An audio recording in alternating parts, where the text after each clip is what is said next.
En juin 2023, on s'est rendu à Turin, au nord de l'Italie, pour participer à un gala de boxe populaire avec le Boxon, un collectif de boxe basé à Montreuil. Par gala, il faut comprendre un événement de plusieurs jours dans lequel des gens de différents collectifs se retrouvent pour s'entraîner, participer à des combats amicaux, discuter, tout ça. Et cet événement, il a été accueilli dans un CSOA, un centre social, occupé et autogéré. Et c'est une pratique qui existe depuis plusieurs décennies, née des mouvances autonomes en Italie, dont les lieux permettent d'animer une vie culturelle et politique, hors des grandes organisations traditionnelles comme les syndicats, par exemple.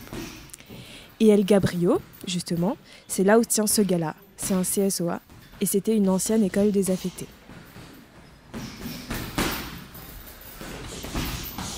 Ça ne vous a sans doute pas échappé, tellement on nous saoule avec ça depuis des années. Mais les Jeux Olympiques et Paralympiques vont avoir lieu à Paris, dans moins d'1 an, entre juillet et septembre 2024. En gros, c'est du fric pour les acteurs privés, de la perte d'argent public, un passage en force de systèmes de surveillance, caméras et intelligence artificielle, de la police partout, de la répression des militants anti-JO, de l'exploitation des travailleurs sans papier, des expulsions des indésirables, des étudiants du Crous délogés, gentrification, bétonisation, pollution, pour un sport individualiste et concurrentiel. Bref, vous connaissez la chanson. Dans cet épisode, comme dans celui de la saison 1 sur les JO, on a envie de mettre en avant d'autres manières de faire du sport qui ne soient pas structurées par la compétition, la hiérarchie et la domination. Contre les logiques du sport professionnel, le sport populaire, ça peut être émancipateur, individuellement et collectivement.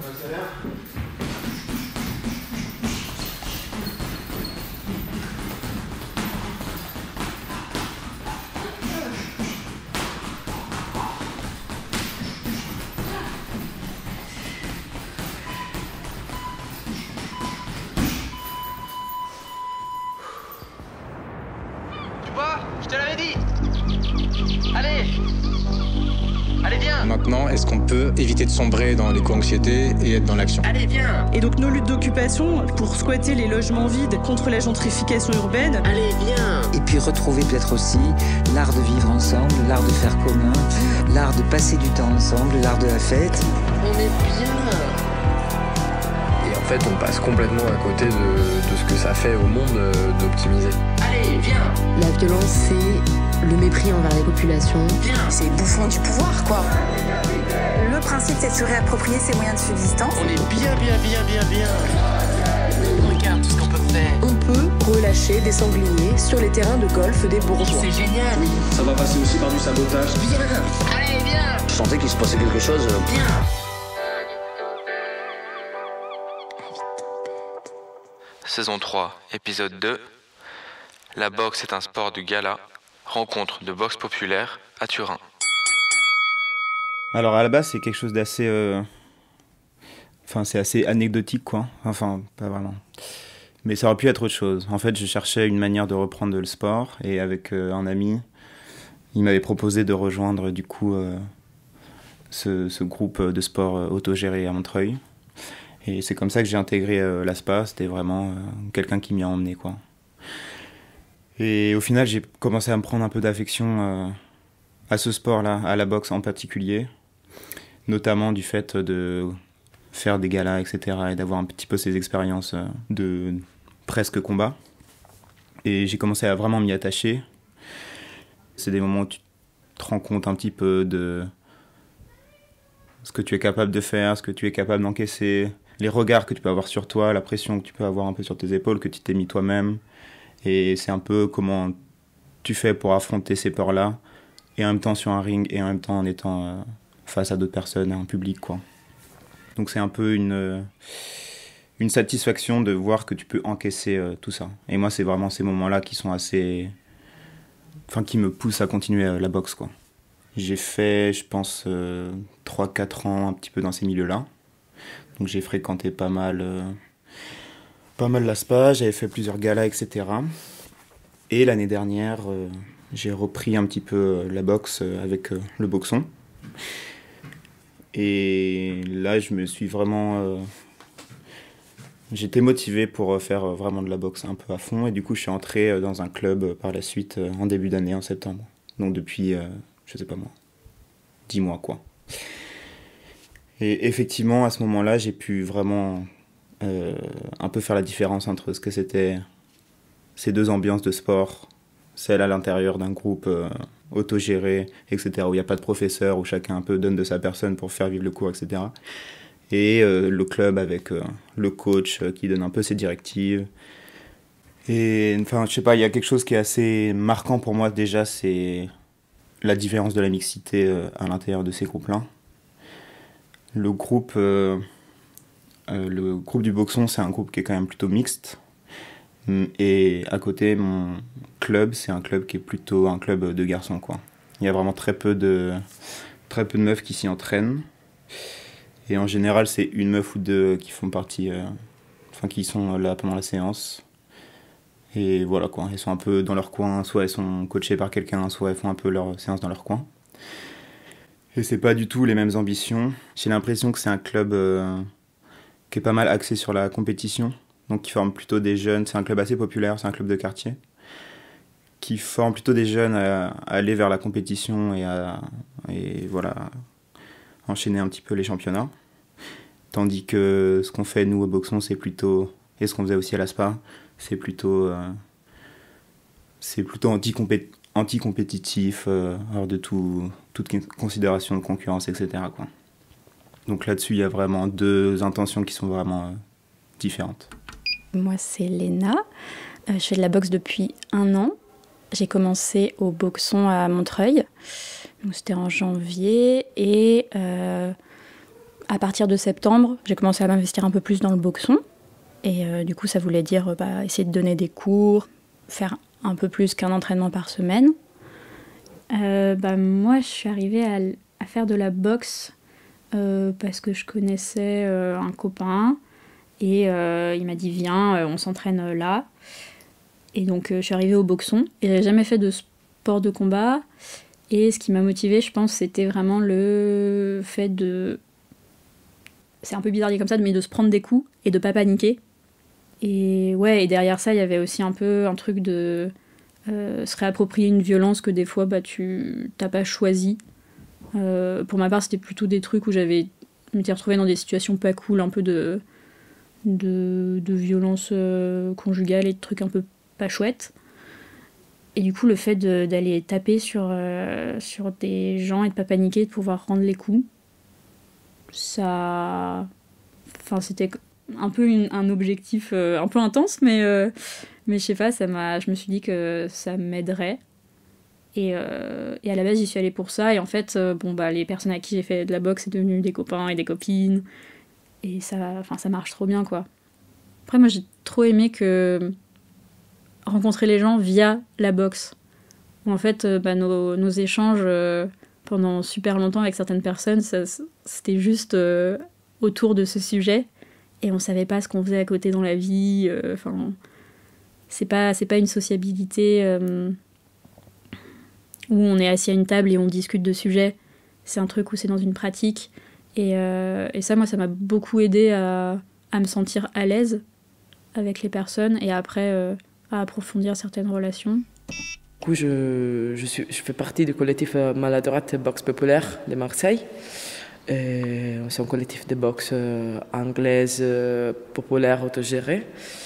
On s'entraîne à Marseille 3 fois par semaine et ça existe depuis... Ça, c'est la 3e année que ça existe. Et donc on est venu là, dans le cadre du parcours qu'on a fait cette année, on était à Naples, c'était en avril. Après, on était à Paris, au Grabouche, l'événement contre les Jeux Olympiques. Et là, on est finalement à Turin. Et voilà, on est très content d'avoir préparé dans les différents événements différentes personnes, pas toujours les mêmes, pour monter sur les rings, avec des résultats qui, en tout cas, sont assez satisfaisants. Enfin, en fait, même monter sur le ring, je veux dire, c'est satisfaisant, c'est significatif du parcours qu'on a fait, soit des sports, soit du collectif en soi. Moi, je viens d'abord du milieu de la boxe populaire italienne, qui s'est très développée et que, contrairement à ce que c'est le cadre français, européen, arrive à faire un travail et social et de déconstruction à la fois. Je veux dire social, qui est d'ouverture sur les tissus sociaux, pas ton quartier, peut-être autre chose. Aussi parce que c'est normalement dans des infrastructures différentes, donc les grands centres sociaux qui encore résistent encore et qui existent depuis une dizaine d'années, enfin 10, 20 années, et qui permet en fait de se faire retrouver les salles populaires comme un point de référence dans le tissu social de la ville. Et donc, oui, pour moi, c'est un peu ça le cadre de la boxe populaire en Italie, que c'est assez politisé dans ce sens-là. Oui, des parcours personnels, mais surtout des gros laboratoires de déconstruction de ce qu'est un milieu de pouvoir, soit ça veut dire le sport, un milieu où les corps se confrontent l'un à l'autre, et aussi un instrument utile pour faire politique, voilà, pour faire de l'endorsement de gens qui ne sont pas forcément des gens de centre social, de ce côté, et qui rentrent dans ces réalités par le sport. Et je crois que c'est tout un peu en déclin dans les milieux de mouvement, parce que la répression, tout ça, c'est vrai que les sports populaires, ils grandissent de plus en plus. Moi, je me suis un peu demandé des fois pourquoi je faisais ça, quoi. Je pense que les sports de combat, ça... Enfin, moi, en tout cas, ça m'a donné beaucoup de force. Pendant longtemps, j'étais pas très sportif et j'étais un ado un peu fragile et maigre. Et faire des sports de combat, déjà, ça m'a fait me rendre compte que j'étais pas en mousse, quoi. Ça m'a donné beaucoup de confiance en moi et de calme dans la vie. Parce que je me suis rendu compte que je pouvais prendre des coups, alors même que j'avais pas une expérience de la bagarre. J'ai pas eu une socialisation de petits garçons qui se bagarraient, quoi, au collège ou au lycée. Et du coup, j'avais un peu peur de ça, quoi. Et puis j'étais une personne qui avait pas vraiment de corps, quoi, qui utilisait pas vraiment, j'étais plutôt une personne qui utilisait sa tête que son corps dans la vie, quoi. Et je pense que ça a été une manière de me reconnecter à mon corps, en apprenant à voir qu'il n'était pas forcément fragile. Et après, je pense que j'aurais pu trouver ça dans d'autres sports, hein, évidemment. Je crois qu'il y a une recherche d'adrénaline aussi. Les sports de combat, cette espèce de duel face à l'autre et aussi pas mal face à soi-même, ça fait se sentir vivant, hein. Enfin, moi, en tout cas, il y a peu d'autres choses qui me font me sentir vivant comme les sports de combat. Alors moi, je m'entraîne dans une salle de sport populaire à Naples. C'est un groupe de personnes qui s'entraînent depuis 10 ans dans le centre historique de Naples, dans un centre social qui s'appelle la Mensa Occupata. Et nous, on a des locaux dans ces squats où on s'entraîne. Et le nom de la salle de sport, c'est Palestra Popolare Vincenzo Leone. Et on fait différentes disciplines. On a un cours de boxe, un cours de yoga acrobatique. Je sais pas si on dit comme ça en français, mais c'est des copains et des copines trop forts qui font des trucs de ouf en l'air. Enfin, ils se jettent en l'air et tout. C'est vraiment impressionnant. Et puis, on a un cours de stick fighting. C'est du combat armé avec bâton, qui part d'une base du Cali des Philippines, c'est l'escrime philippine, et qui ensuite rajoute des éléments du MMA et du grappling, du coup aussi le combat au sol. Et ça, on le fait aussi en fonction d'autodéfense. Et voilà, du coup, avec cette salle de sport, on fait partie d'un réseau un peu au niveau national en Italie, avec d'autres salles de sport autogérées. Et plus ou moins régulièrement, il y a des moments comme celui-là, ici, où on se retrouve entre tous les groupes qui pratiquent des différentes disciplines en Italie de façon autogérée. Et il y a des moments de plus de rencontres, de sociabilité, puis des discussions, d'assemblées, et justement des matchs qui sont organisés. Si je peux faire une petite critique que j'ai déjà fait à plein de moments, c'est hyper chouette qu'il y ait des matchs qui sont organisés. Je trouve ça un peu limitant parfois de juste faire des matchs de boxe. Après, je pense que c'est aussi parce que c'est la discipline qui est la plus répandue au niveau du sport populaire en Italie. Et ça, c'est hyper chouette parce qu'en vrai, on atteint vraiment des niveaux très, très, très hauts. Et des fois, il y a des matchs hyper chouettes, hyper techniques, où vraiment, en fait, il y a rien de moins qu'un match dans une fédération. Ça, c'est hyper chouette. Et je pense que ce serait chouette aussi d'essayer d'intégrer un peu dans cette notion de sport populaire toutes les autres disciplines qu'on fait.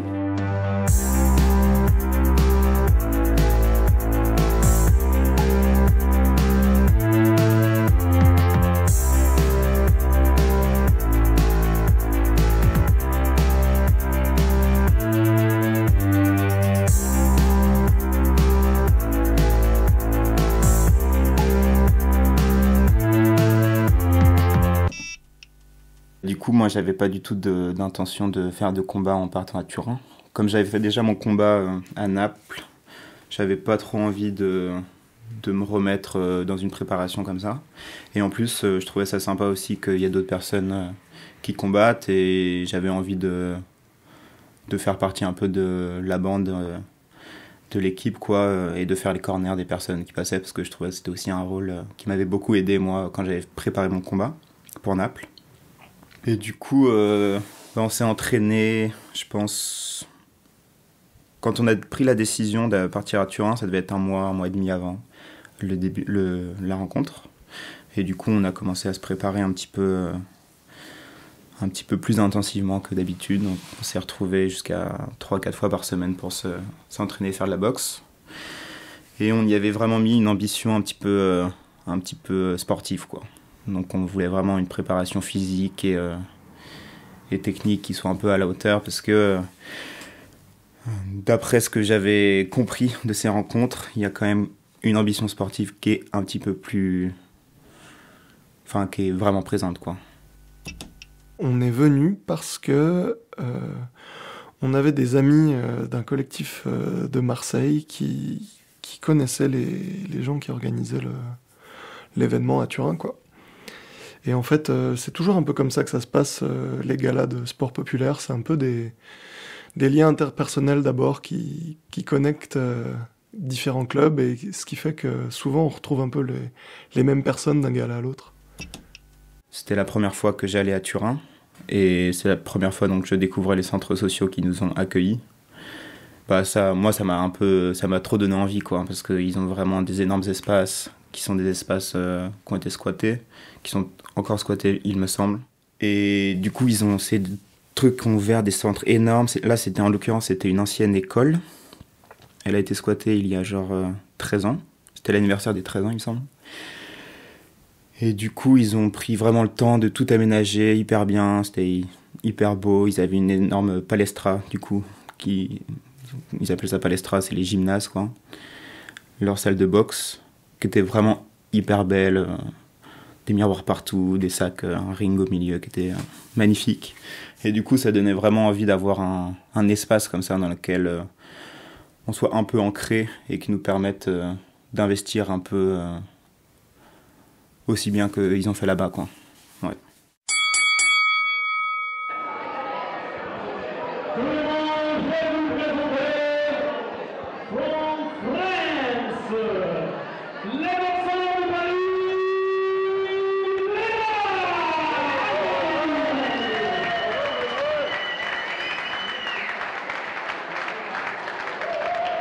C'était le premier combat avec autant d'attente et un peu de stress que je faisais, parce que c'était un combat qui était où il y avait un arbitre qui comptait les points et qui à la fin devait dire qui avait gagné.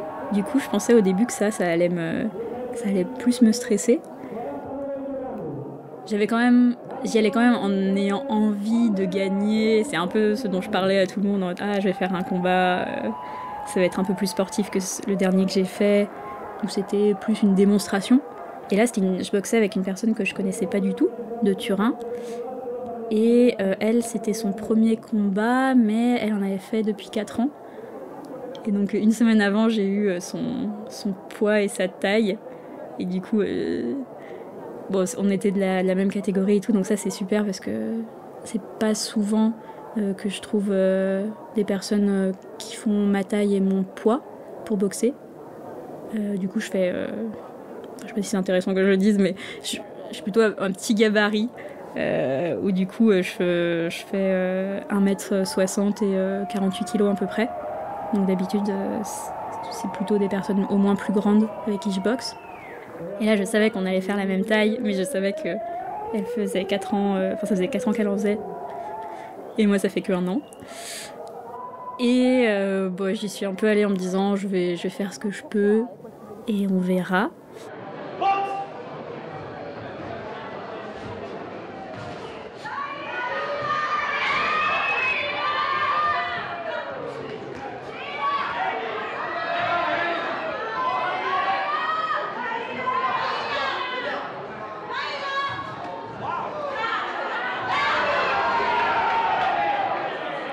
Et au final, une fois sur le ring, le premier round était hyper intense.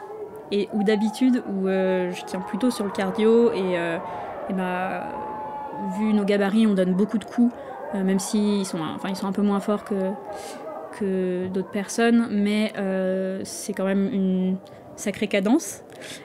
Et du coup, au premier round, j'étais déjà essoufflée et je me demandais mais comment je vais faire ça 3 rounds ?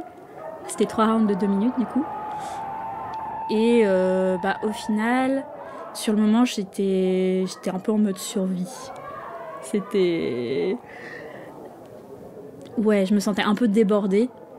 Et du coup, j'ai fait ce que je savais faire, c'est-à-dire je reculais pas et je rentrais. Et mon objectif, c'était un peu de faire un combat qui soit beau à regarder. Même si j'avais très envie de gagner. Je voulais que ça soit de la boxe, de la belle boxe. Et à la fin, j'étais un peu frustrée de ne pas vraiment avoir fait hyper technique et d'avoir juste été dans ce mode survie où je me disais que chaque coup que je me prenais, il fallait que je le rende. Mais je pense que ça a bien marché.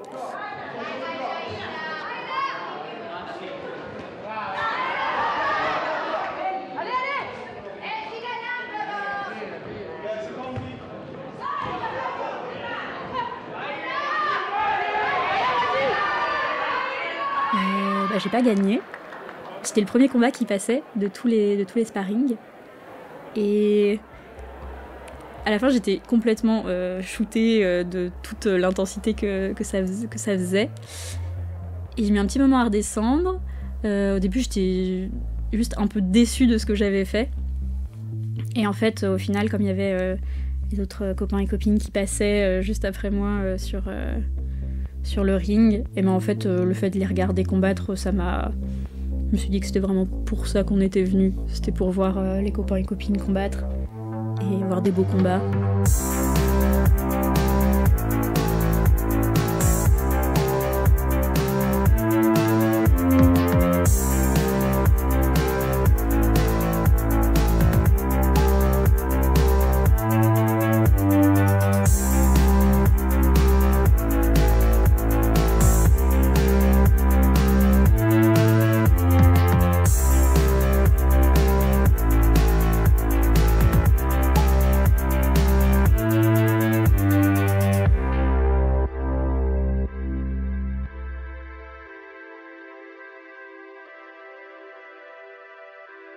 Mon combat, comment ça s'est passé ?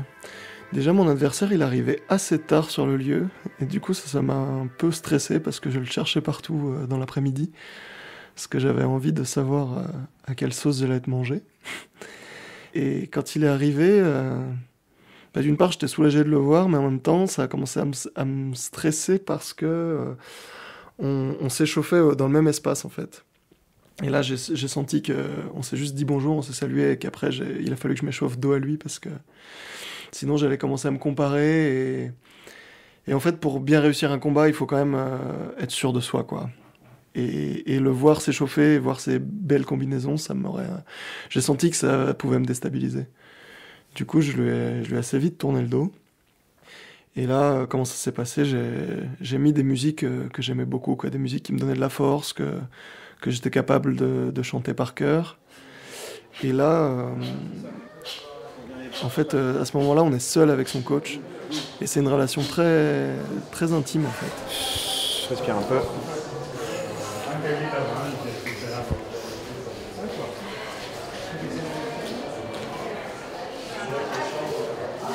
fait du travail un peu immobile, juste de coups, de position. Sur tes appuis, vraiment. Parce que là, en fait, en préparant le gala, on élabore une stratégie ensemble, quoi. Et on se demande, bon, bah là, je vais arriver sur le ring, quelle est la première chose que je vais faire, comment je vais essayer de le prendre, à quoi je dois penser, quels sont mes points forts que je vais devoir utiliser, quoi.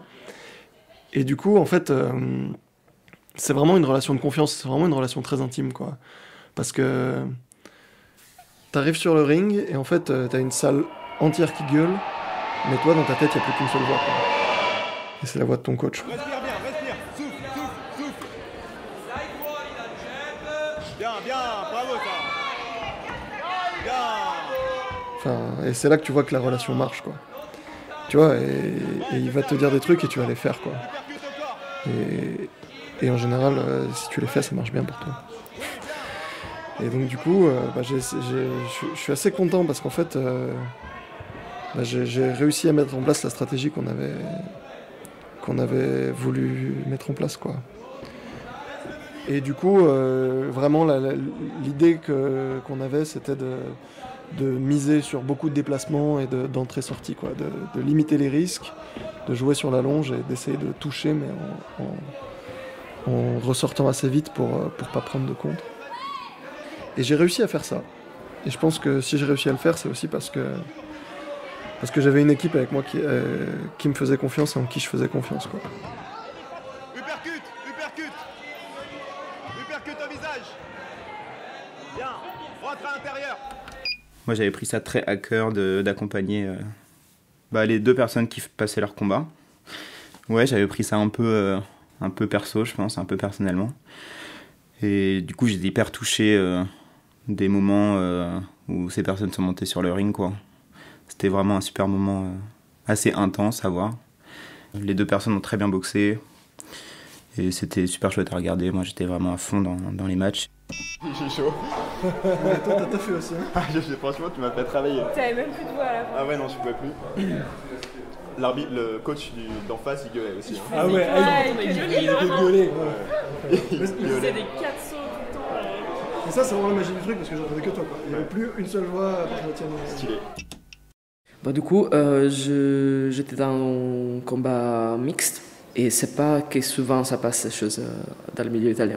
On est en train d'essayer de construire le binarisme, mais vu que c'est la militance et l'engagement politique dans les sports en Italie, c'est surtout sur les côtés sportifs, athlétiques. Okay? Et donc, il y a encore des résistances à ça. Résistances que les gens ne se sentent pas sûrs, ne se sentent pas safe de faire forcément des combats mixtes. Pas forcément que c'est quelque chose calé par l'eau, mais on essaye de le déconstruire. Du coup, au sein de cette année, on parle plus explicitement de tout ça. Moi, j'étais bien chaud entre les personnes qui poussaient pour des combats mixtes, aussi parce que entre mon expérience et mes kilos et ma taille en général, c'est aussi difficile pour moi de trouver un combat avec une fille biologique. Voilà. Et du coup, je me suis inscrite et voilà, je travaille avec un mec qui a la nommé d'être un des plus forts des milieux populaires ici en Italie. Et donc, j'étais sûre qu'il était assez plus fort de moi. Ça m'a calmé aussi parce que je dis, ok, je ne vais pas gagner, je vais quand même faire mon travail. Une chose qui m'a fait beaucoup réfléchir, c'était aussi les matchs que j'ai eu mixtes encore au événement de boxon à Paris, où j'étais contre un mec qui était plus petit de moi, avec un peu moins d'expérience, et quand même été chaud de monter avec moi sur les rings. Et m'a appris beaucoup ça, parce que lui était là, fait son travail, et je me suis dit, en fait, il n'y a rien de mal, c'est une des choses que tu apprends, ça te fait grandir le cœur, en fait. En plus, c'est jamais la compétition contre l'autre, pour moi, c'est juste contre moi, les champs invisibles que moi j'ai, que tout le monde a. Du coup, je l'ai pris beaucoup plus avec philosophie. Je fais comme si j'étais morte déjà. Et je n'ai pas trop focalisé sur les combats, dans le sens je ne me suis pas pris la tête sur ça.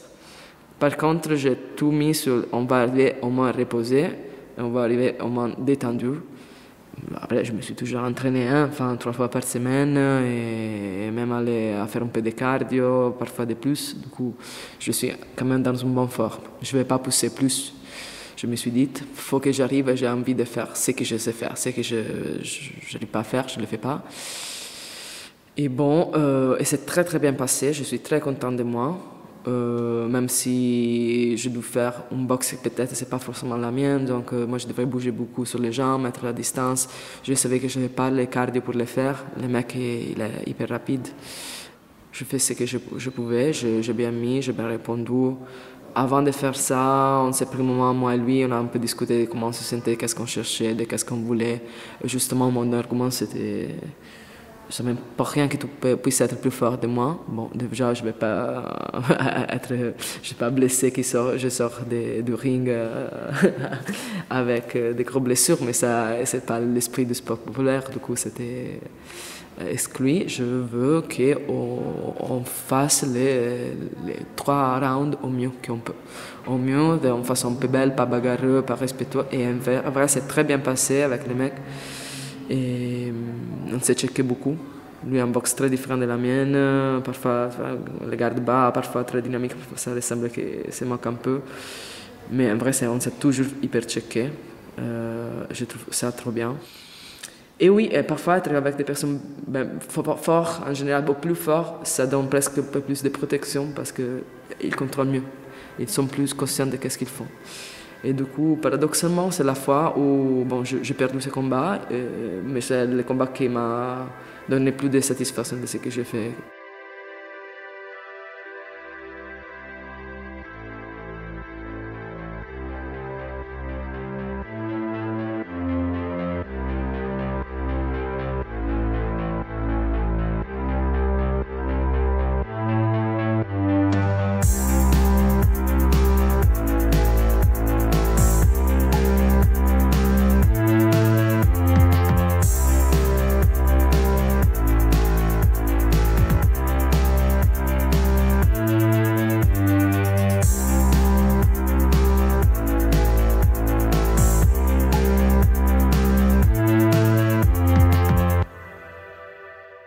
Notre boxe, elle est populaire par plein d'aspects parce que, en fait, c'est pas si simple de pousser la porte d'un club de boxe, quoi, parce que ça implique un certain rapport au corps, quoi. Ça implique d'être assez à l'aise dans son corps pour recevoir des coups. Ça implique aussi d'oser en donner.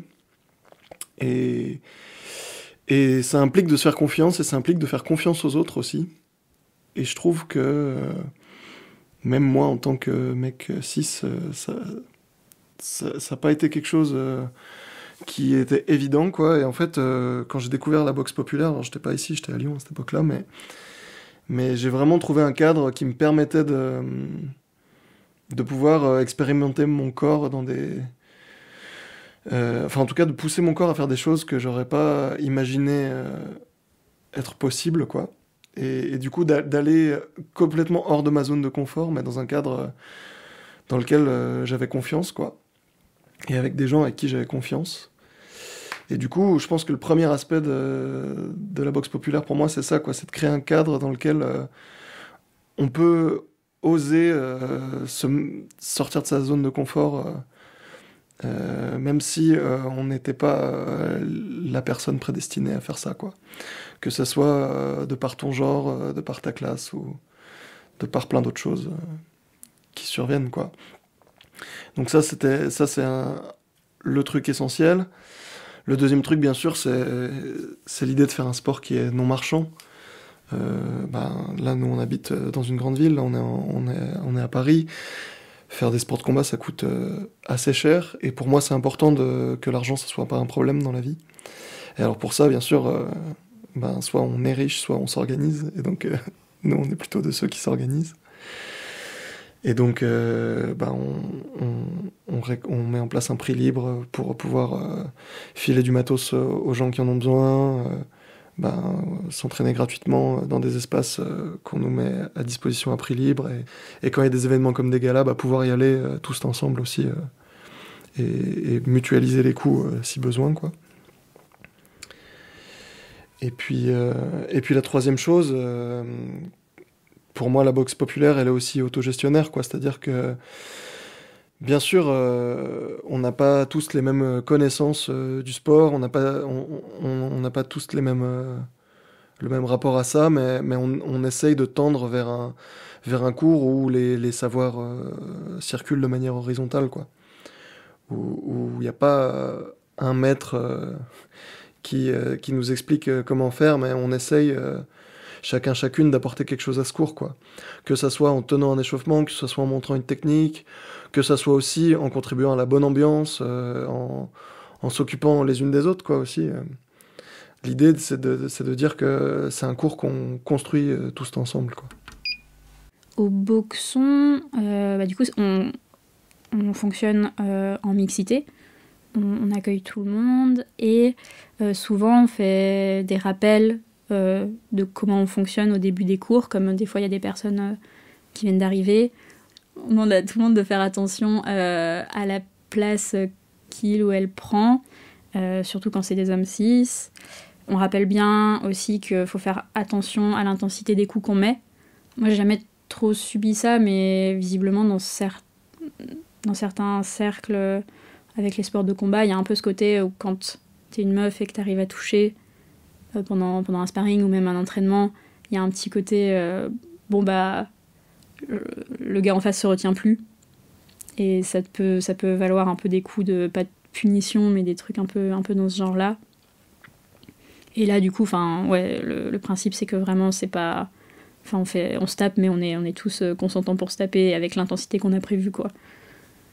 Et d'ailleurs quand il y a des personnes qui respectent pas trop ces règles, on est plusieurs à aller parler avec ces personnes et leur dire que c'est pas le principe, c'est pas de taper fort et d'être là juste pour soi pour être content d'avoir tapé fort quelqu'un.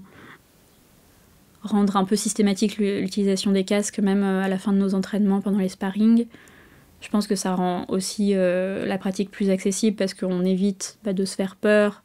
Moi, les premières fois où je faisais des sparring un peu forts, un peu appuyés, j'avais mal à la tête après. Du coup, c'est vraiment... c'était pas un gros mal de tête, mais alors qu'on s'est jamais fait de grosses blessures, je pense que vraiment le casque, c'est obligatoire, quoi.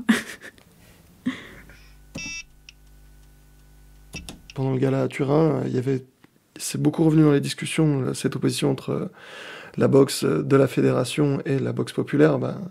La boxe de la fédération, tout simplement, c'est la boxe classique, quoi, qui mène à l'équipe de France aux Jeux Olympiques, etc. Et donc, du coup, à une forme de sport très hiérarchique, qui donne énormément de place aux hommes cisgenres, et qui est inséré dans des circuits marchands et capitalistes, financés autour du CIO, avec des sponsors qui sont des grandes marques de sport. Donc voilà, quand on parle de la boxe en fédération, souvent c'est pour parler d'un modèle duquel on veut se distancier, quoi.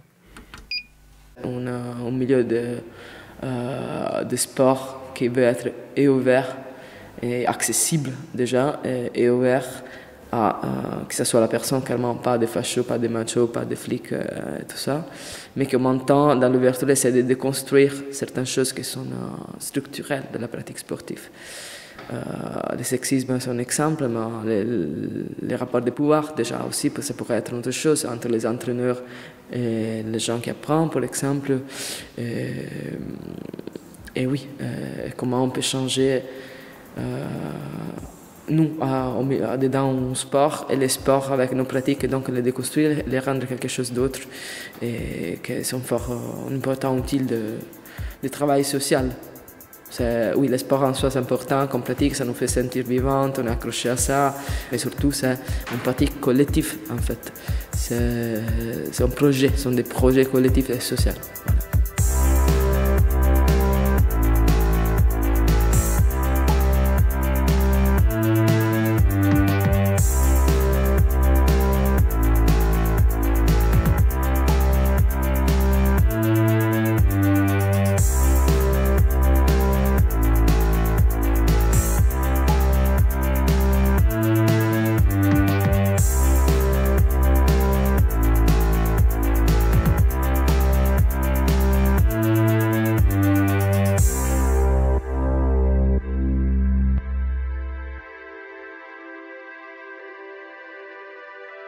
Cet après-midi, on a eu un cercle de discussion qui a été animé par 3 camarades qui font partie d'une association qui pratique du sport et qui s'interroge sur les questions de genre par rapport au sport dans des différentes disciplines, pas forcément que des sports de combat.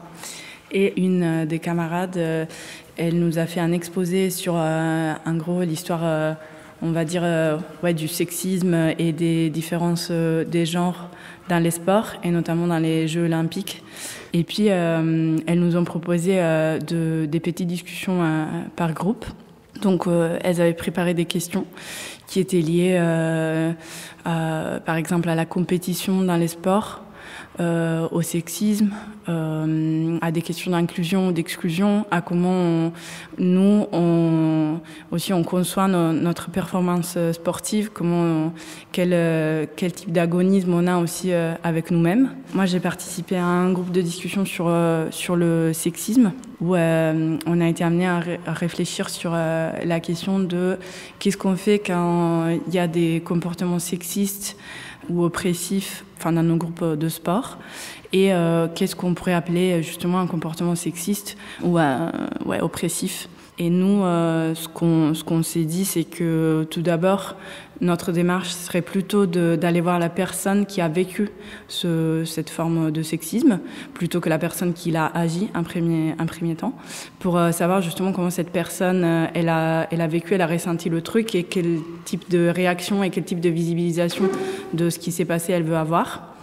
Et ensuite d'essayer d'élargir un peu le cercle de discussion, d'inclure tout le groupe pour avoir vraiment un positionnement collectif vis-à-vis de ce qui s'est passé, en essayant d'éviter de juste pointer du doigt la personne qui a agi le comportement, en croyant que il suffit de virer cette personne pour éradiquer complètement le comportement oppressif. En fait, il s'agit de comportements qui sont systémiques et structurels, et du coup il faut vraiment une forme d'action collective et qui se construit au jour le jour dans des démarches quotidienne. Par exemple, il y a un camarade qui a partagé son expérience.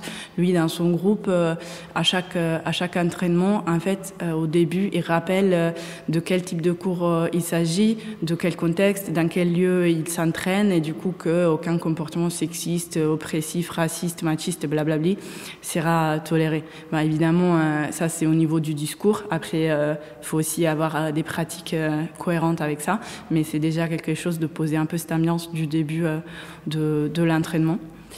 Et ensuite, on a terminé sur une discussion autour de la formalisation ou pas de la gestion de l'ambiance, quoi. En fait, on a fini par se dire qu'il fallait faire pas mal de réunions en amont sur l'ambiance qu'on voulait et sur les comportements qui ne nous allaient pas, pour que tout le monde se sente légitime à intervenir, en fait. Parce que souvent, en tout cas, ça arrive régulièrement que des comportements désagréables apparaissent et que tout le monde voit que l'ambiance commence à se dégrader, et qu'en même temps, la plupart des gens ne se sentent pas légitimes en fait à aller tout simplement parler à la personne qui met une mauvaise ambiance, quoi. Typiquement, des gens qui tapent très fort dans les sacs, qui prennent toute la place sur des sparring. Voilà, sur des trucs, on n'est pas sur des niveaux d'agression, quoi, mais on est sur des niveaux d'une personne qui casse un peu l'ambiance, quoi. Et là, pour le coup, en fait, si on en a discuté en amont et qu'on a un groupe qui se fait un peu confiance, c'est plus simple pour des personnes qui sont pas forcément des anciens, des anciennes, d'intervenir, quoi. Puis on a eu un dernier moment un plénière, on va dire, où tout le monde a un peu partagé un petit résumé des discussions qu'il y avait eu dans les groupes. Et c'était vachement intéressant parce qu'en fait, chaque question se recoupait un peu. En fait, ça courait, ça amenait à discuter des mêmes sujets dont les autres groupes avaient discuté aussi. Et ça parlait beaucoup justement d'agonisme, de compétition, qui sont un peu des concepts, des idées qu'on a tendance à pas très souvent mentionner dans nos contextes, parce qu'on a cette idée que comment on fait du sport populaire de quelque sorte, et c'est pas dans un truc de fédération commerciale, on évite de tomber dans ça. Alors, on se rend compte très vite que c'est pas du tout évident de pas développer des formes de compétition ou d'agonisme. C'est très important d'en parler et que justement, il y a toute une question autour de comment on fait pour s'améliorer sans reproduire des trucs oppressifs ou de compétition négative, on va dire. Mais est-ce qu'on peut développer une forme de compétition aussi, entre guillemets, positive, qui nous pousse en fait à nous améliorer, qui nous mène pas à nous confronter aux autres. Et voilà, ça c'était un peu... ça c'est très vite un résumé de la discussion qu'on a eue. C'était très intéressant, en vrai. Merci au Boxon de Montreuil, à la Maladroite de Marseille et à la Mensa Occupata de Naples d'avoir répondu à nos questions. Et merci aux Gabrio et aux camarades italiennes pour leur accueil. On a ouï dire que différents collectifs se mobilisent contre les JO, comme Saccage 2024. Donc n'hésitez pas à aller les voir et à faire front avec des collectifs sans papier comme les Gilets Noirs, Droit Devant ou la Marche des Solidarités. À dans 2 semaines sur Avis de Tempête et à bas les JO.